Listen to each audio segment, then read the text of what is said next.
You came back from New York in '56, I think it was. What was the ambition?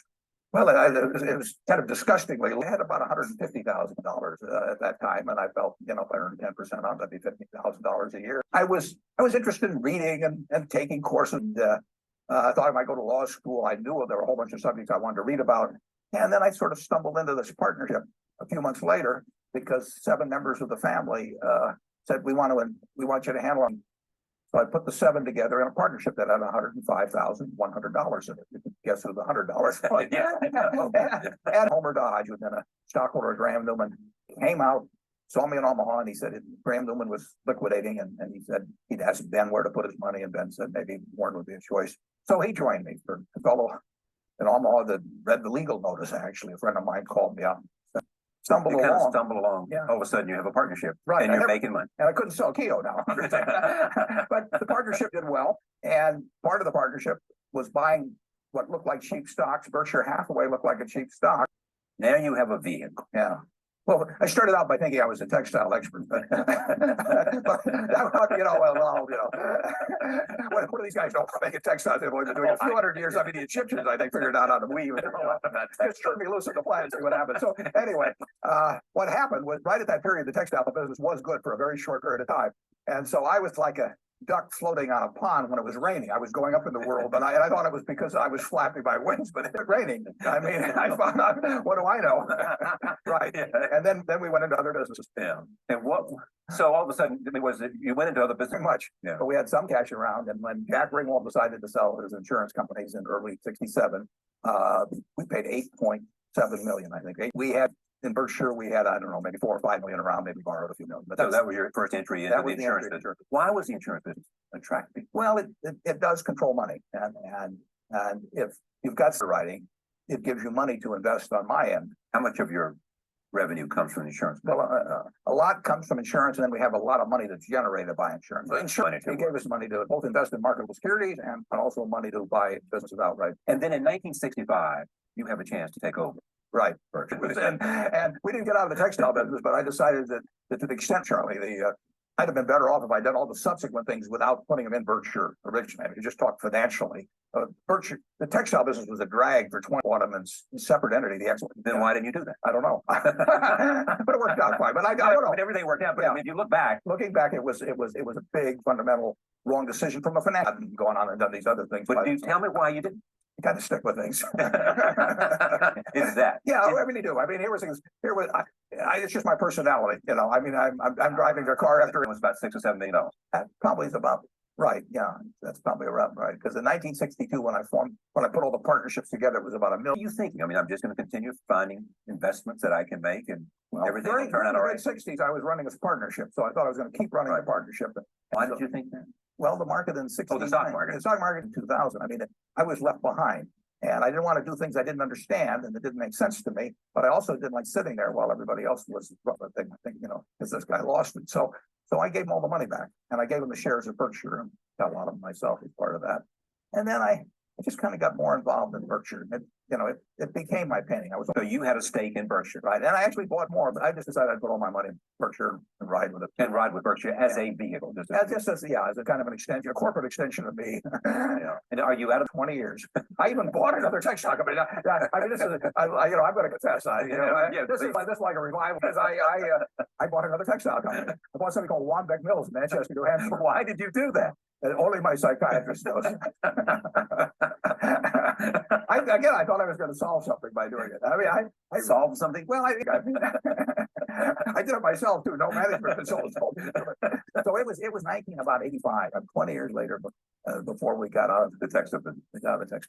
I said it's a little bit tiptoes, and then everybody else stands up on their tiptoes to it. And all that you don't see any better anything your legs hurt, and that's what happened with textiles. In 1973. Would maybe your first run at the Washington Post. I looked at the prospectus in 1971 when Charlie and I took on papers. And then in 1973, the stock got very cheap because their television licenses were under from, I think, like 38 to 16 or so in a very short period of time. And when it got down to around 20, just in a few blocks, now it's about 18% because they repurchased shares. When it got to about 20, that meant the whole Washington Post company was selling for $100 million. Now they own the Washington Post, they own Newsweek, they own 4 big network television stations, including PBS and Money.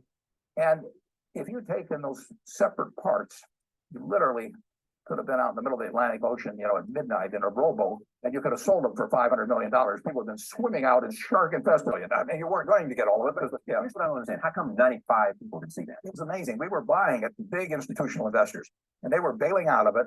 And if you'd asked any one of them, thought the stock was going to go down. So what? And the stock did go down. In fact, after we bought it, it went down a little more. But so what? Warren Buffett believes. Look at the properties, and I'm looking at the Graham family. I mean, that stock we paid about $10 million for is probably worth $1.5 billion or more today. And they haven't oil. They have not invented a cure for cancer. They've just taken those properties and kept doing really intelligent things, and sometimes very intelligent things that have been money generated by it. And they've developed the properties they've had. And they've been terrific stewards of the money, but there's no merit. Knowing him. That's why I say luck really plays a role in people's lives. It just does. A lot of people said stiff on him, he's buying too much stock. He means you no good. And my native instinct was, let's take a look. Let's see what he's like. And everything I learned about him was very good. So I asked him to come and take a look at the company in which he just bought his shares.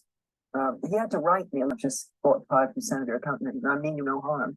And I think it's a great company. And I know it's Graham owned and Graham run, and that's fine with me. And so I got to know him. And I thought, joined our board, he used to come to board meetings with about 20 annual reports. And he would take me through these annual reports. I mean, it was like going to business school with Warren Buffett. Couldn't have a better teacher. No, it was wonderful. Kay Graham told me that you did when she met you, and she'd never even given her some sense of helping her come to grips with the idea of making business decisions. Kay was very, very smart, but she thought, because this had been pushed into her by her mother and her husband to some extent in the past. She thought only males who had been to business had the intellect, but she didn't have the confidence. And I told her my job was to get her away from looking into that funhouse mirror that she was looking into. In a real mirror, she'd see a person that was perfectly capable of running the Washington Post or any other company. How long did it take her to learn? Well, fits and starts over time. But I had the right raw material. I mean, she was good. She was good. And she'd had beaten into her over such a long period of time that wasn't what she could do in life, that it took success and all that sort of thing. I said, Mrs. Graham, I said, you control this company lock, stock, and barrel, but you're still worried about me. So I said, what you're doing is you're looking at me and you're seeing fangs, and I'm telling you these are baby teeth. And I said, they really are baby teeth, except take them out. I said, even though they're baby teeth, I'm going to just take them all out. So I'm perfectly willing. You call George Gillespie up here, you're Washington Post, unless you think he's okay. And I said, I'm fine. I want you happy with me. I want you nervous about me. And so George came up, and I took out the baby teeth, and she saw fangs falling to the floor, and we got along great ever. Okay, but you already had. We had 10 million invested or not? Yeah, we had 10 million. I told her the smart thing is to repurchase your shares. I mean, and the shares I would otherwise buy, you should buy for the company, and we'll all get richer if you do that. And she had a lot of other people advising her otherwise, but she decided to do it, and that's the reason we now actually percent. The Buffalo Evening News was bought in 1977, and I gave Kay first shot at that. You did one. I gave Kay first shot at that. You said, if you don't want to buy it, I'm going to buy it. Why would you do that? I just felt that, she'd been good to me, and we wanted to buy things. So I just said, I'm not going to find that I went up to see Vince Mantle on a Sunday and bought this thing away from him, so that you otherwise would have bought. So I gave her a shot at it. In 1983, you purchased. This is big. Tell me about her. This is the woman that walked out of Russia, got on a peanut boat, landed in Seattle with a tag around Dodge, Iowa, which is what the tag said. She couldn't learn the language. She moved home because there were more Russian Jews here that she could talk with. Her oldest daughter started school, came home and taught her the words that she learned. He took 16 years to save $500 so she could start this company, and he's selling used clothing, bringing her siblings and her mother and father over, and went into business and competed against all these people who had all kinds of advantages over her in every way. And she killed them. And she killed them. Yeah. And how was she able to kill them? She cared about it, and she was smart. She knew the limitations of her knowledge, and she was confident within her, and she took care of her customer. She sold cheap.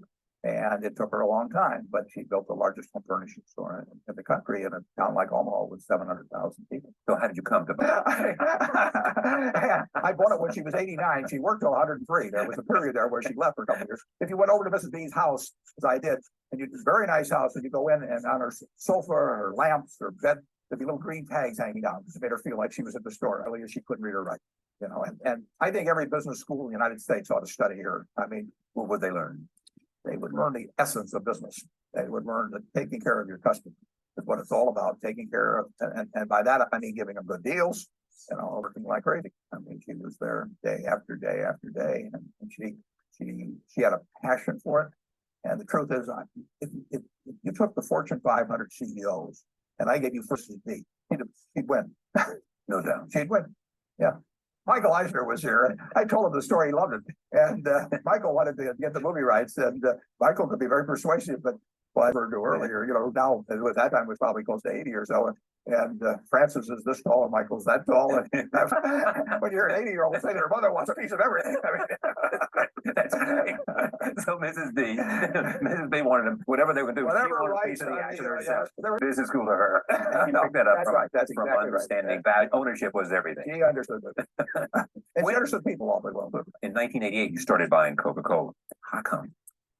I don't remember exactly. Probably read their annual report. Probably read the 1987 annual report. It's a tipping point, in terms of knowledge you've accumulated over a period of time, price changes in the stock, which have gone down some.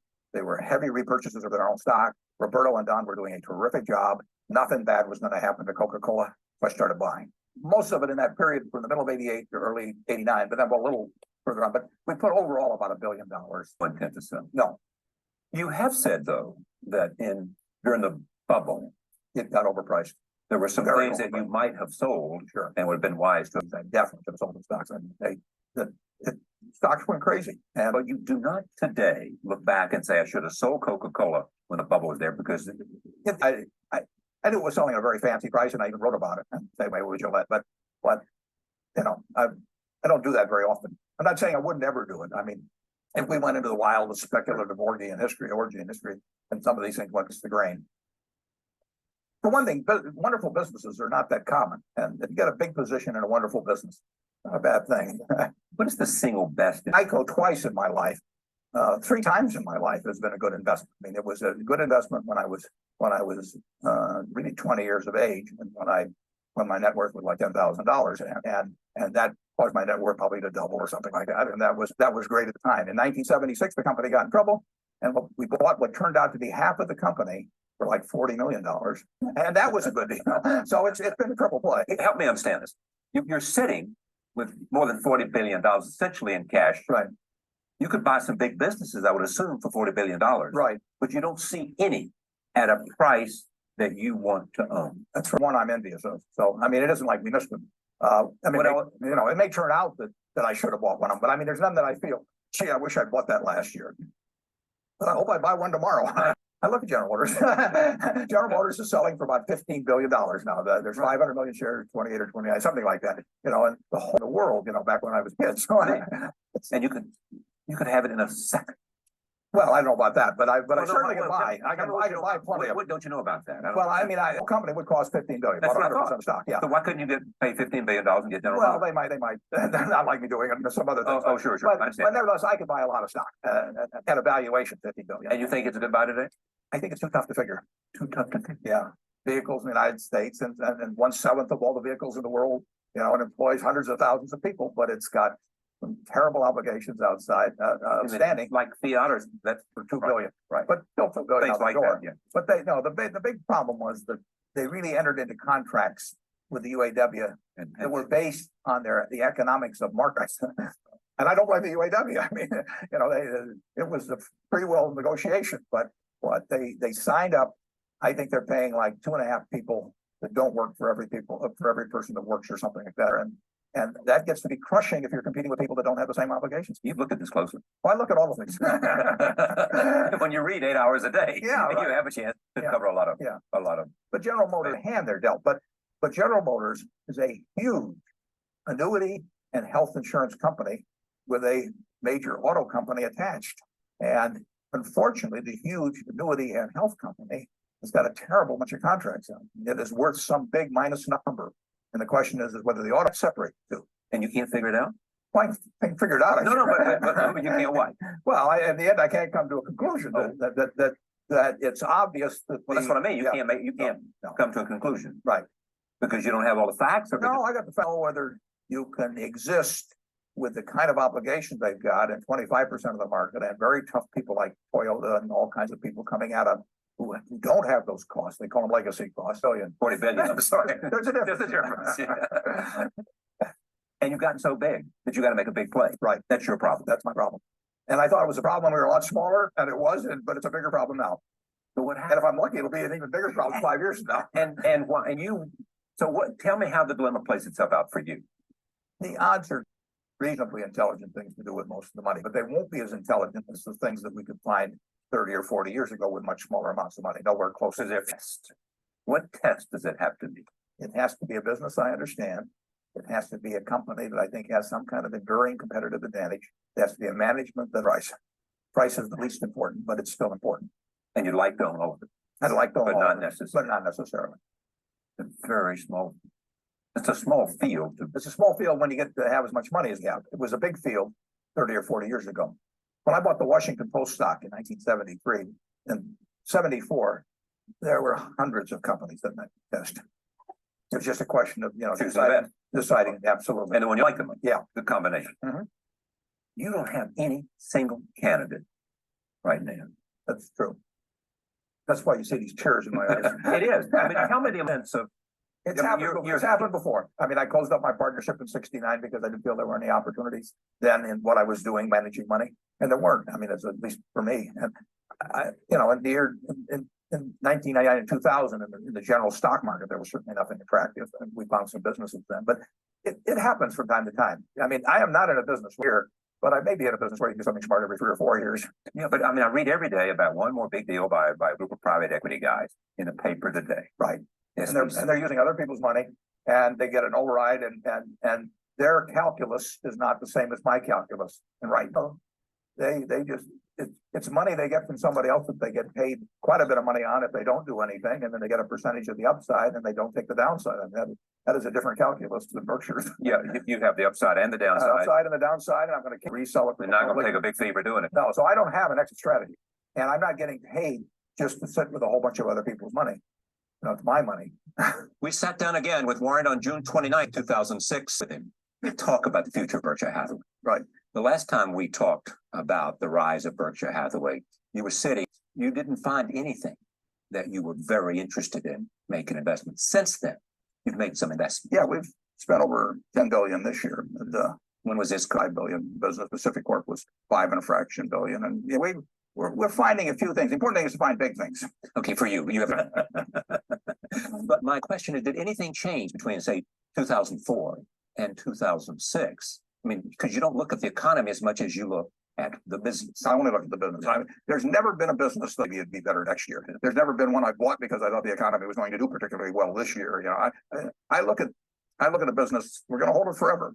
If I hold, let's say I live 20 years, that's pretty optimistic. There's going to be a few bad years, in the economy. But what difference does it make? I mean, it's like playing 18 holes of golf. There's some par threes and par fives, and I like business, and so we're going to play the tough years. We're going to play the easy years, and if we got the right businesses and the right managers, it's going to work. I mean, why couldn't you have seen ISCAR in 2004? Because it was just to make the investment in 2006 rather than 2004, except the CEO wrote you an email. That's right. I never heard of the company in 2004. That's the reason. It's very hard to do it if you haven't heard of the company. He wrote me a letter in October. This is the guy who's the CEO. He's the CEO and the owner and his family. And he wrote me in October, Asian fraction about the company. And he said, Berkshire is a logical home for us. And he said, I'd like to talk to you. So he came over from this. You would have been cheaper too. I wish he had written me in 2004. But my point is understanding why you didn't see companies was nothing having to do with the economy, nothing. Yeah, it's availability. It's availability. Yeah. Sometimes it's something that happens in a family. There may be more people, or they may owe taxes, or who knows what. I mean, we buy when they're ready to buy. It's ready to sell. And I don't go out prospecting. I let my calling this person, why calling that one, and soften them up, and then I don't do it because my batting average would be terrible. You've got to wait till they're ready to do something. When they're ready, my phone rings. At this stage in your experience, pretty quickly if it's right. Yeah, like about 2 minutes. Yeah. I read the letter from Kathy. I knew it's right. I mean, knew it was right. I don't want to get official, but there's some, and the other people would like them. Sure, it's just not for you. Just not for you. To do with, I mean, you can see the numbers immediately. You got to make an evaluation of the management. How can you do that so quick? You just have at this time in your life, It's an instinctive knowledge. yeah, it's not going to always be right, but it's usually going to be right. Earnings record. 5 million pre-tax. Plus of earnings. 75 million. You're looking at management. You're looking at A simple business, one I can understand, which really means simple. And we're looking for management. the seller must know. Yeah. The price. Is it a hard negotiation or is it pretty quick? I mean, they know what. Very quick because they know that. I mean, if I like the price and if it meets the test, it can take any time really, Charlie. Now there's others. If I spent 2 years on them, I wouldn't know the answer at the end of 2 years. But I do know the difference between the ones that take 2 years and the ones that take 2 minutes To do the due diligence. No. If I need them, I need a doctor maybe to tell me about my health. But if I need them to tell me about a business, they ought to be running Berkshire. I did not take money from 400,000 people. But this guy, I thought he was good. He just happened he was wrong. It's my job to know what I'm doing. And if I don't know what I'm doing, I don't do it. Well, we've established that you know what you're doing. No, not always. Coca-Cola is one example. That's you hit it right on the button. Let's keep this quiet. I mean, you ever say, man, what am I doing here? My commitment to the end is. No, I looking back, I made a mistake. But no, I don't look back on things. Okay, but let me just stay with that idea. Yeah. So you look back and you say, when it was $80 a share, sure, sold it because that was at its top, say, or close to its top, and 50 plus times earnings. Right. Yeah, 50 times. No, but I do sell marketable securities sometimes. I don't sell businesses. Right. But I do sell marketable. Sure. And this is a marketable security. That was a marketable security. As is American Express, Yeah. as is. All businesses. So for when you're married to them, for better or worse. Yeah, I've got one section in the annual report, and I put it in every year, that if a business like that promises to lose it, but just because I don't think it's going to do very well, or I could use the money better elsewhere, or because I get offered a crazy high price for something, I don't sell them. I got offered a crazy high price for something here recently that we own, and I told the fellow that called me, I said, I don't do it. You can look in the back of the annual report. And he's not believe it now. He thought he could buy it, and he thought he could buy it. He named a number to me and it was a good number. It was a good number. If I was trusted simply to get the best economic result of children's home, I would have had to sell it. Exactly. Since I last talked to you, you have, in concert with other members of the board, have chosen a successor. Well, meeting of the board. We don't have very many meetings, but every meeting of the board, that's the subject. And the question is, if something happens to me that night, who do they put in charge? So they always go away knowing what they would do the next day. Now there may be a at any time. And so if something happened to me tonight, tomorrow morning, the board of directors of Berkshire would convene and they would know exactly who they were going to put in charge. You will run Berkshire as long as I keep my marbles. And you have somebody that'll come to tell you that you don't have them if necessary. Well, I tell them they better all three come in together, because if just one comes, I'm cutting them out of the will. You have said that you want to keep, if you could find $30 billion in acquisition bid. About 10 billion, yeah. Now, why that breakup? Well, why that? Well, I think that a company that writes the catastrophe insurance and all of that sort of thing that we do, shock and Gibraltar. I mean, we've got 400,000 shareholders. We've got people who have workers' compensation claims against us that are quadriplegics, or that are going to be getting a check from us 60 years from now. I've got no business fooling around with anything close to the solvent, way over on the safe side in every respect, and having a lot of money around. When you're in the insurance business like we are, I don't want to depend on letters of credit from banks or anything of the sort. I don't want no too big to fail doctrine to bail my numbers. I understand. Is the insurance business still as attractive to you today as it sort of fits me? I mean, it gives you the money first, so the investment element is important. It all isn't. That's what you. I guess I was probably destined to be a bookmaker, but my dad wouldn't let me. You can calculate on it. But hurricanes, increasing number of terrorism is a fact of life today. I think so. No matter how you can write a policy against all those things, I mean, does it make it? Right, the odds right. You got to get the right premium. And you never know whether you've gotten the right premium. I mean, over a lifetime whether overall you've gotten the right premium for things, but you lose on some policies and day or week or month whether you're doing the right thing. But over time, you'll see whether your judgment has generally been right. And it's an interesting game. So all of the controversy about AGI and AIG. No, we're doing, we do a lot of business. I mean, we've got a lot of different irons in the fire in the insurance business. I mean, we've got guns no, it'll be the most important business at Berkshire throughout my lifetime, and probably a long time thereafter. One thing you're doing is looking out to international companies. Is doing very much for entire businesses abroad. People did not think of us in Germany or the UK or up till now Israel. They had a business to sell. Now I've always looked at international stocks, and we've always owned some international stocks. Tell me how you see the economy today. People they've taken lots of equity out of their, or they've extracted the equity that's appreciated in their houses big time in the last few years and all that. But if you looked at the economy right today, but they are not manifesting themselves in business today. Do you worry about inflation? I worry some about inflation. Sure. Inflation is never gone. It's always in remission. and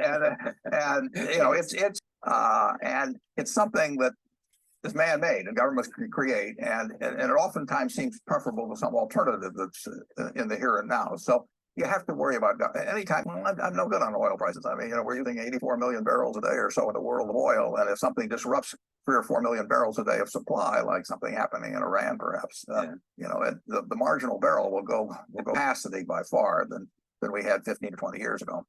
When you think about the dollar, I think the dollar over time will go down because I think we're following policies that in connection with trade that will cause the dollar. I don't know whether it'll be, but the policies we're following as a country will cause the dollar, in my view, to decline. primarily Side of our trade deficit is when we consume more than we produce, we have to trade the rest of the use of the government. We give them dollars initially, and then they can convert those into other assets in this country. So we are trading away assets, pieces of the farm. Yeah, we give away pieces of the farm. We want to eat. We want to consume more than we produce, and so we trade away a little bit of the farm. And we've got such a big farm. I mean, it's day by day, but it adds up, and it has consequences. More severe to you than the fiscal deficit. That's true. Yeah, the fiscal, our national debt in relation has been higher, particularly after World War II. And I don't like it when it keeps going up as a percentage of GDP. But a very rich country can stand more debt than in the past. Now, as that debt gets to be more and more owned by the rest of the world because of the trade deficit, it can cause problems down the line. But I would rather largely cure the trade deficit. You accept the argument that countries like China are locked into this dance with us because they need our market, so they're unlikely to dump American securities. Sell them to somebody in the United States, they get dollars with them. So they have to buy something else with the dollars. If they sell them to the French now have them, and the Chinese have got a claim on France, but they can't really get rid of them. They can change their assets, can't get rid of American assets, basically, or the rest of the world can't unless we start exporting as much of them as we're importing. And that day is coming. But there are people who will suggest that there may be some catastrophic day. And we had that little tremor from the South Koreans about a year ago. There could be a catastrophic day. I don't know the answer to that. Balances in the world, and you have lots of people on hair triggers trading currencies and stock and bonds. You have a sense of where we are. A lot of people look at the budget that they see today, and they look 10 years out, and they say with the baby boom generation coming in and Social Security and Medicare, that we are looking at a huge problem downstream, that either we got to raise taxes, cut spending, or a lot of what you see coming down the road as really large looming problems revolve around promises, and we won't, in my view, ever change the promise on Social Security. No politician will suggest that. No, they wouldn't. But this country has incredible resources. It has more resources per capita than it had 5 or 10 or 20 years ago. I mean, we're not going backwards economically as a very rich family, Charlie, and our income can keep going up. But if I promised, the elder members of the family that they would, all live like multimillionaires, we could get in trouble.